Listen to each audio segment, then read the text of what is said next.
31st night కి farm house book చేసుకుని friends తో ఎంజాయ్ చేయాలనుకుంటున్నారా? అయితే వెంటనే డోసే యాప్ ని డౌన్లోడ్ చేసుకుని బుక్ చేసుకోండి.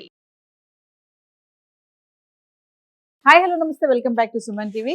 మీ దగ్గర గనక ఇలాంటి కాయిన్స్ ఉంటే 20 రూపీస్, 10 రూపీస్, 1 రూపీ, 2 రూపీస్ ఇలాంటి కాయిన్స్ కనుక మీ దగ్గర ఉంటే పడేయకండి. ఇప్పటికే చాలా మంది వ్యాపారస్తుల్లో కొంచెం కన్ఫ్యూజన్ అయితే ఉంది. చాలా మంది తీసుకోరు, ఆ 10 రూపీస్ కాయిన్ వెళ్ళదమ్మా, 20 రూపీస్ కాయిన్ చెల్లదు అని చెప్తా ఉంటారు. కానీ కొత్తగా ఆర్బీఐ ఒక నోటీస్ అయితే ఇచ్చేసింది, ఇవన్నీ కూడా చెల్లుబాటు అవుతాయని చెప్పేసి. మరి అసలు వివరాల్లోకి వెళ్దాం. దీనిపైన మరింత సమాచారం అందించడానికి స్టూడియోలో అందుబాటులో ఉన్నారు అనలిస్ట్ మందరి కృష్ణారెడ్డి గారు. నమస్తే సార్. నమస్తే అమ్మా.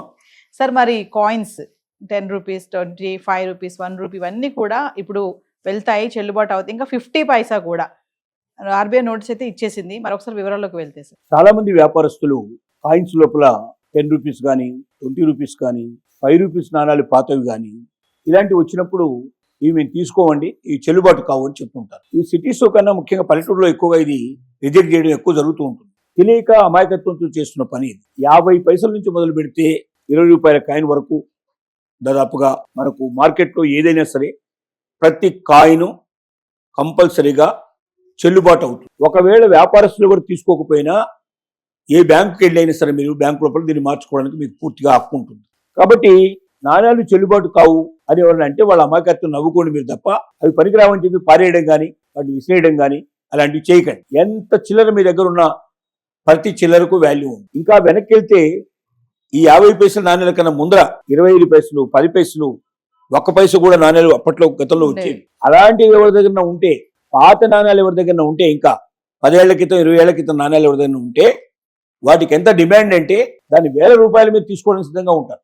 1000 రూపాయలు ఒక coin value 1000 rupees, 2000 rupees, 5000 rupees, 20,000 rupees, 1 lakh కూడా కొనేవాళ్ళు ఉంటారు. ఎంత పాతదైతే అంత వాల్యూ దానికి ఎక్కువ ఉంటుంది. అంటే మీరు ఎవరైనా సరే దీన్ని పెట్టుకొని ఒక 20 ఏళ్ళు 30 ఏళ్ల తర్వాత మీరు జీవితం లోపల ఈ నాణ్యాలు అమ్మితే ఈ నాణ్యాలకు మీకు 1000 లక్షల రూపాయలు వచ్చే అవకాశం. ఎందుకు వస్తాయంటే ప్రభుత్వం తీసుకోదు వాటిని. ప్రైవేట్గా చాలా మంది వ్యక్తులు కానీ సంస్థలు కానీ ఏం చేస్తాయంటే పాత నాణ్యాలన్నింటినీ ప్రదర్శిస్తూ ఉంటాయి, కలెక్ట్ చేస్తుంటాయి, కలెక్షన్స్ పెట్టుకుంటారు వాళ్ళ దగ్గర. ఇలాంటి కలెక్షన్ చేసుకునే వాళ్ళు వ్యక్తులు ఉంటారు, సంస్థలు ఉంటాయి. ప్రపంచవ్యాప్తంగా కొన్ని వేల మంది ఉన్నారు, లక్షలు కూడా దాటి ఉంటాయని కూడా చెప్పడానికి కూడా ఆశ్చర్యపడాల్సిన అవసరం లేదు.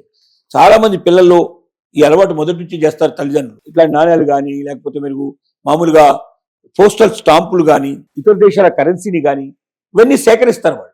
ఈ సేకరించి వీటన్నిటి ఏం చేస్తారంటే ప్రదర్శనలు ఏర్పాటు చేసేసి వాళ్ళు మెప్పు పొందుతూ ఉంటారు. ఇవి చాలా మందికి తెలియని విషయం.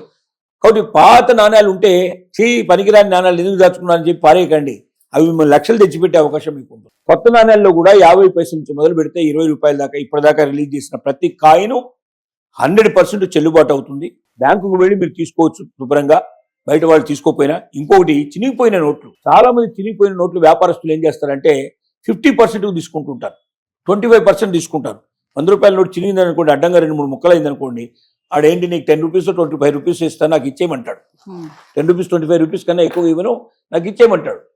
చాలా మంది చినిగిపోయింది పారేయటం కదా, పోయింది 10 రూపాయలు 25 రూపాయలు వస్తాయని తీసుకుంటారు. కొంతమంది 50% అంటారు, 50 రూపాయలు ఇచ్చేస్తారు. ఎవరు ఆ పని చేయకండి. చినిగిపోయిన నోటు ఎన్ని చినుగులున్నా నెంబర్ స్పష్టంగా కనపడగలిగితే ఉంటే వాటిని జాగ్రత్తగా అతుకు పెట్టేసేసి దాన్ని మొత్తం తీసుకెళ్ళి మీరు బ్యాంకులో ఇచ్చేస్తే మీకు కొత్త నోట్లు ఇచ్చేస్తారు. మొత్తం కంప్లీట్ గా ఆర్బీఐ నిబంధన నెంబర్ ఉండాలి. నెంబర్ మాత్రం చినిగిపోవడానికి వీల్లేదు. నెంబర్ పర్ఫెక్ట్ గా ఉండి మిగతా నోటు ఎక్కడ జరిగినా ఎన్నిసార్లు జరిగినా దాన్ని జాగ్రత్తగా అతుకు పెట్టి తీసుకెళ్లి బ్యాంకులో ఇస్తే మీకు 100 వస్తాయి. ఏ నోటు ఎంత ఉంటుందో దాని వాల్యూ మీకు వచ్చేస్తుంది. పొరపాటున కూడా వ్యాపారస్తులకు ఇచ్చి సగానికో పావు సగం తీసుకొని మీరు పూర్తిగా నష్టపోకండి. కాయిన్స్ అనేవి, రూపీస్ అనేవి ఎన్నేళ్లున్నా చెల్లుబాటు కాకపోవడం లేదు. కాకపోతే ఒక్కోసారి బ్యాంక్ ఏంటంటే ఇప్పుడు మనం చూసాం 1000 రూపాయల నోట్లని రద్దు చేసిన సందర్భంగా జరిగిన పరిస్థితి మనం చూసాం. ఆ రకంగా రద్దు చేసిన పరిస్థితులు ఉన్నాయి. కానీ అట్లా రద్దు చేసినప్పుడు ఏం చేస్తారంటే కొంత సమయం ఇస్తారు. మనం ఒక 2 నెలలు 3 నెలలు టైం ఇస్తారు. ఆ టైం లోపల మనం పోయి మార్చుకోవడానికి మనకు అవకాశం ఉంటుంది. అలా మార్చుకోకుండా ఉన్న నోట్లకు కూడా ఏదో ఒక రోజున బ్రహ్మాండమైన వాల్యూ వస్తుంది. టైం వెయిట్ చేయాలి. అంటే ఒక 20 ఏళ్ళు 30 ఏళ్ళ మధ్యలో గ్యాప్ ఉంటే మాత్రం ఆ నోటుకు విలువ ఎక్కువ పెరుగుతుంది, ఆ కాయిన్కి విలువ ఎక్కువ పెరుగుతుంది. కాబట్టి పాత నోటే కదా, పాత కాయిన్సే కదా అని తీసి పారేయకండి. అవే మీకు 1000 లక్షలు తెచ్చిపెట్టే అవకాశం ఉందని మనం ఇన్ఫర్మేషన్ ఇస్తున్నాం. దీనికోసం కావాలంటే ఆన్లైన్లోకి వెళ్ళి మీరు ఏమైనా నాకు ఈ డేట్లో ఉండేటువంటి కాయిన్ నా దగ్గర ఉంది, ఈ డేట్లో ఉండే నోట్ దగ్గర ఉంది, ఇది ఎవరికి కావాల్సింది, ఎవరు తీసుకుంటారు, తీసుకునే అవకాశం ఉంది అని చెప్పి మీరు ఆన్లైన్లో కొడితే మీకు ఆటోమేటిక్గా ఆన్లైన్లో చాలా వెబ్సైట్లు వస్తాయి. అంటే ఇప్పుడు ఆర్బీఐ ఎందుకు క్లారిటీ ఇచ్చింది ఇవన్నీ కూడా చట్ట విరుద్ధంగా వెళ్తాయి, చలామణి అవుతాయి అని చెప్పేసి? ఎందుకు ఇచ్చిందంటే ఇదే ప్రజల నుంచి గొడవ వస్తుంది కాబట్టి, వ్యాపారస్తులు తీసుకోవట్లేదు, ఏం చేయాలని గొడవ పెడుతున్నారు. గొడవ పెడుతున్నప్పుడు ఏంటంటే దానికి ఏదో ఒకటి ఇవ్వాలి కదా, క్లారిటీ. వాళ్ళు వివరణ ఇవ్వకపోతే వ్యాపారస్తుల్లో మార్పు రాదు కదా. కాబట్టి ఆర్బీఐ ఏం చేసిందంటే, వ్యాపారస్తులారా ప్రతి ఒక్కరు వినండి, ఖచ్చితంగా ఇది చెల్లుబాటు అవుతాయి, ఈ నాణ్యాలు ఏవి కూడా మీరు వద్దని చెప్పకండి, అన్ని తీసుకోండి, ఒకవేళ మీకు ఇక్కడ ప్రైవేట్గా జరగకపోతే మీరు బ్యాంకులో తీసుకెళ్ళి ఇచ్చేయండి, ఆటోమేటిక్గా ఇస్తారని చెప్పి వాళ్ళు సులభంగా చెప్పింది. అంటే ప్రజలకు అర్థమయ్యేటట్టుగా, వ్యాపారస్తులకు అర్థమయ్యేటట్టుగా ఇద్దరికి ఒక ఇన్ఫర్మేషన్ ఇచ్చింది. Thank you sir.